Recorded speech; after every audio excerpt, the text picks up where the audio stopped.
Hello, Aaron. I'd like to ask you some questions about your film, School. Thank you for inviting me out here. I'm down to answer any question you have for me. How did your production skills develop throughout this project? So, in terms of editing, I feel like my production skills have stayed about the same throughout this project. I personally have an extremely long history with editing videos.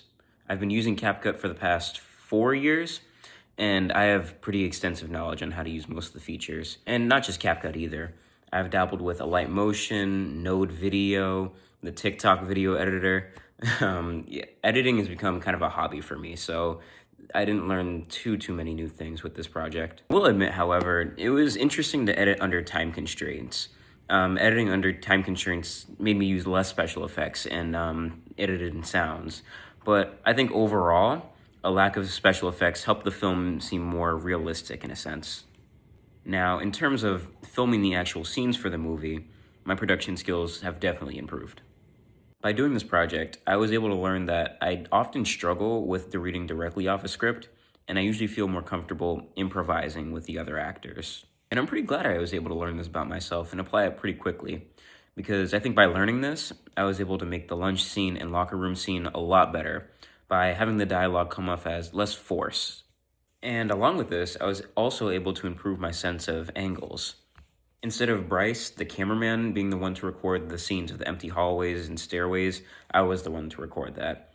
And when I recorded the scene of the empty staircase, I initially had the angle straight down the staircase, and I noticed when I adjusted the angle to the left, it evoked more of an ominous feeling, which fit the tone of the film more. How did you integrate technologies, software, hardware, and online in this project? One of the most helpful pieces of hardware that we used to film this was the 3DS. We recognized that the camera quality of the 3DS seemed similar to the camera quality used in the movie Paranormal Activities. The lower camera quality contributed to the eeriness of the film, and it was really convenient having the 3DS because it was easily portable as it's about the same size as a cell phone. And the process itself of getting our footage from the 3DS to editing software took the use of many different technologies. So first, I gave my 3DS to Isaiah, along with a screwdriver and an SD card converter for when he got home.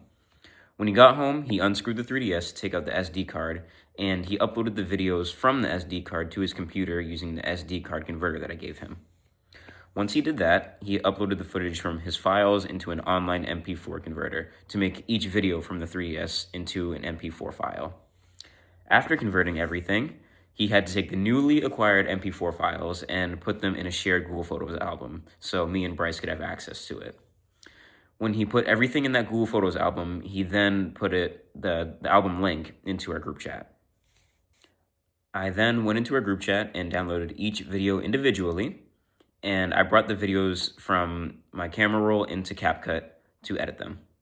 We also did buy microphones to film our audio for the movie, as when we played back our footage from the 3DS, it sounded very choppy and you couldn't hear what we were saying necessarily. So we did get microphones off of Amazon, but then we realized we couldn't connect them to the 3DS, so we had to return them.